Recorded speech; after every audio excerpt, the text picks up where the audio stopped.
শুরুতেই তোমাকে একটা কথা বলি, এই পৃথিবীর সকলের কাছে তুমি ভালো হওয়ার চেষ্টা করো না। তুমি চাইলেও এই পৃথিবীর সকলের কাছে ভালো হতে পারবে না। আজ পর্যন্ত কেউ তা পারেনি, আর তুমিও পারবে না। যদি সৎ হতে হয়, যদি ভালো হতেই হয়, তাহলে নিজের কাছে হও, নিজের পিতামাতার কাছে হও। কিছু কিছু জিনিস, কিছু কিছু আদর্শ মেনে চলা উচিত। তার মধ্যে একটি আদর্শ হলো বন্ধুদের সাথে কখনো বিশ্বাসঘাতকতা করবে না। শুধু তাই নয়, বিশ্বাসঘাতকের সাথেও কখনো বন্ধুত্ব করবে না। নিজের মধ্যে একটা জিনিস থাকা খুবই প্রয়োজন, খুবই জরুরি, আর তা হলো সৎ সাহস। যদি ভুলকে ভুল এবং ঠিককে ঠিক বলার সাহস তোমার মধ্যে না থাকে, তাহলে তোমার মধ্যে সৎ সাহস এবং ক্ষমতা কোনোটাই নেই। তোমার সাথে তোমার রবের সম্পর্ক সব থেকে বেশি গভীর হওয়া উচিত। এই পৃথিবীতে এমন একটা সম্পর্ক থাকা অত্যন্ত জরুরি, যার সাথে আমাদের মনের দুঃখ, কষ্ট, অভিযোগ সমস্ত কিছু নির্দ্বিধায় বলতে পারবো। আর সে সম্পর্ক অবশ্যই তোমার রবের সাথে তোমার গড়ে ওঠা প্রয়োজন। তোমার রবের সাথে এমন একটা সম্পর্ক গড়ে ওঠা অত্যন্ত জরুরি। মনে রেখো, এই পৃথিবীতে সব থেকে বেশি দ্রুত কাজ করে মানুষের প্রার্থনা। হ্যাঁ, মানুষের প্রার্থনা মুখে আসার আগেই তা সৃষ্টিকর্তার কাছে পৌঁছে যায়, মুখে আসার আগেই তা রবের কাছে পৌঁছে যায়। কখন বুঝবে, কিভাবে বুঝবে যে তুমি ঠিক রাস্তায় আছো নাকি ভুল রাস্তায় আছো? মনে রেখো, যখন মানুষ তোমাকে নকল করতে শুরু করবে, তখন বুঝে নিও তুমি জীবনের সফলতার দিকে এগোচ্ছ। তুমি সঠিক রাস্তায় আছো, তুমি ঠিক রাস্তায় আছো। এই পৃথিবীতে তুমি যতই ভালো হও না কেন, কারণ না কারোর গল্পের খারাপ চরিত্র তো তুমি হবেই হবে। এটা বাস্তবতা, এটা সত্য কথা। জীবন এবং মৃত্যুর মধ্যে একটা বৃহৎ পার্থক্য আছে। যার কোনো গ্যারান্টি নেই, তার নামই হলো জীবন, আর যার ফুল গ্যারান্টি আছে, তার নামই হলো মৃত্যু। মনে রেখো, তুমি যদি সুখে থাকতে চাও, তুমি যদি আনন্দে থাকতে চাও, তাহলে অন্যের উপর নির্ভরশীলতা ছেড়ে দাও। তার কারণ অন্যের উপর নির্ভরশীল মানুষগুলো কখনোই আনন্দে থাকতে পারে না। এই জন্য এমনভাবে নিজেকে তৈরি করো যাতে তোমার ইচ্ছা এবং প্রয়োজনগুলো তুমি নিজেই পূরণ করতে পারো। এই পৃথিবীতে আমাদের জীবনের বিফলতার সব থেকে বড় কারণ হয়ে দাঁড়ায় আমাদের চিন্তা ভাবনা। আমরা মনে করি কাল থেকে শুরু করব, আজ নয় কাল থেকে স্টার্ট করব। মানুষের জীবনকে শেষ করে দেওয়ার জন্য এটাই যথেষ্ট।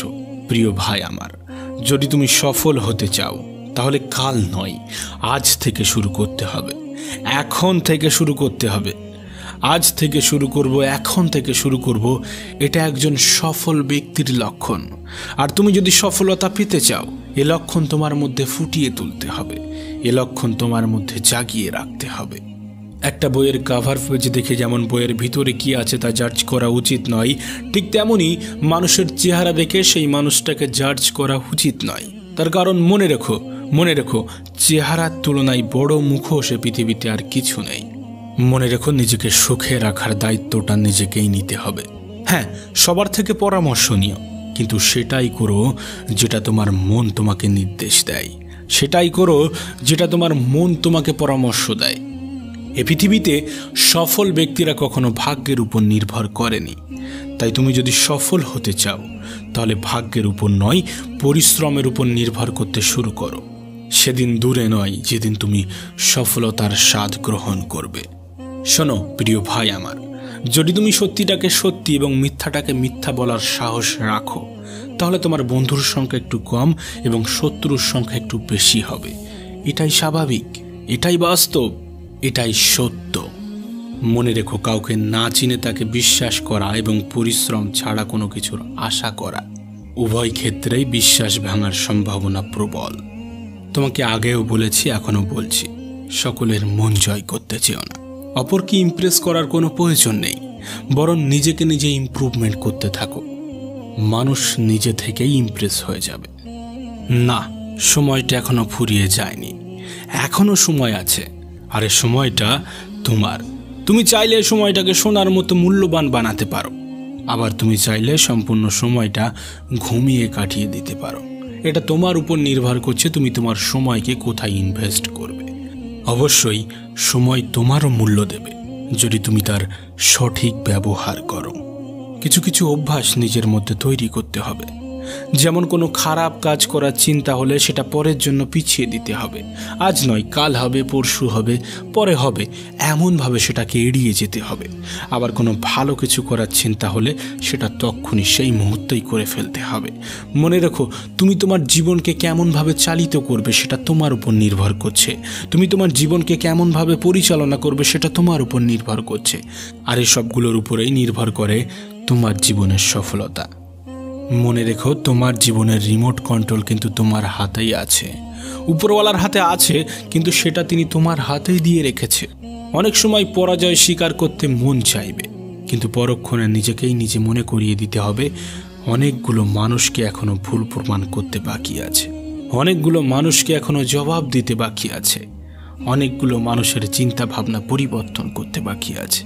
এই পৃথিবীকে অনেক কিছু দেখানোর বাকি আছে।